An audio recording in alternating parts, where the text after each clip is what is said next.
Madam, বাড়িতে একজন ভদ্রলোক এসেছেন। আসতে বলো। ম্যাডাম, বাড়িতে একজন ভদ্রলোক এসেছেন। আসতে বলো। ম্যাডাম, বাড়িতে একজন ভদ্রলোক এসেছেন। কখন থেকে বলছি আসতে বলো। আমি তো আসতে। আচ্ছা ভাবি, বলেন তো শীতকালে মানুষ ঘামে কখন? ছি, এগুলো কি বলেন? আমি কখনো ঘামি নাই। আপনি কখনো ঘামছিলেন নাকি? একবার সুমা বৌদির হাত ধরছিলাম, বউ দেখে ফেলাইছিল, তখন ঘামছিলাম। আপনি যখন হাত ধরছেন সেটা ভাবি কি আমি দেখাইছি?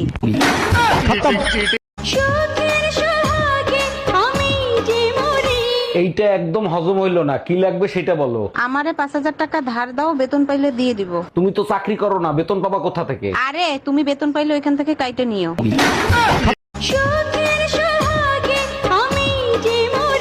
এইটা একদম হজম হইলো না, কি লাগবে সেটা বলো। আমারে 5,000 টাকা ধার দাও, বেতন পাইলে দিয়ে দিব। তুমি তো চাকরি করো না, বেতন পাবা কোথা থেকে? আরে তুমি বেতন পাইলে ওইখান থেকে কাইটে নিও।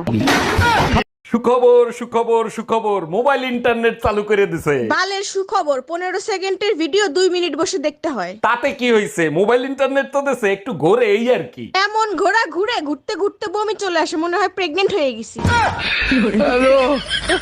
ম্যাডাম, বাড়িতে একজন ভদ্রলোক এসেছেন। আসতে বলো। ম্যাডাম, বাড়িতে একজন ভদ্রলোক এসেছেন। আসতে বলো। ম্যাডাম, বাড়িতে একজন ভদ্রলোক এসেছেন। কখন থেকে বলছি আসতে বলো। আমি তো আসতে। হ্যালো, আমি আপনার ছেলের স্কুল থেকে স্কুল টিচার বলতেছি। জি স্যার বলেন, কোনো সমস্যা হয়েছে? না, কোনো সমস্যা হয় না, আপনার ছেলে তো লেখাপড়ায় খুবই ভালো, শুধু মেয়েদের সাথে মেশে। এটা সমস্যা না, ছেলের বাপ ও আশেপাশে ভাবিদের নিয়ে থাকে, এটার সমাধান কি সেটা বলেন।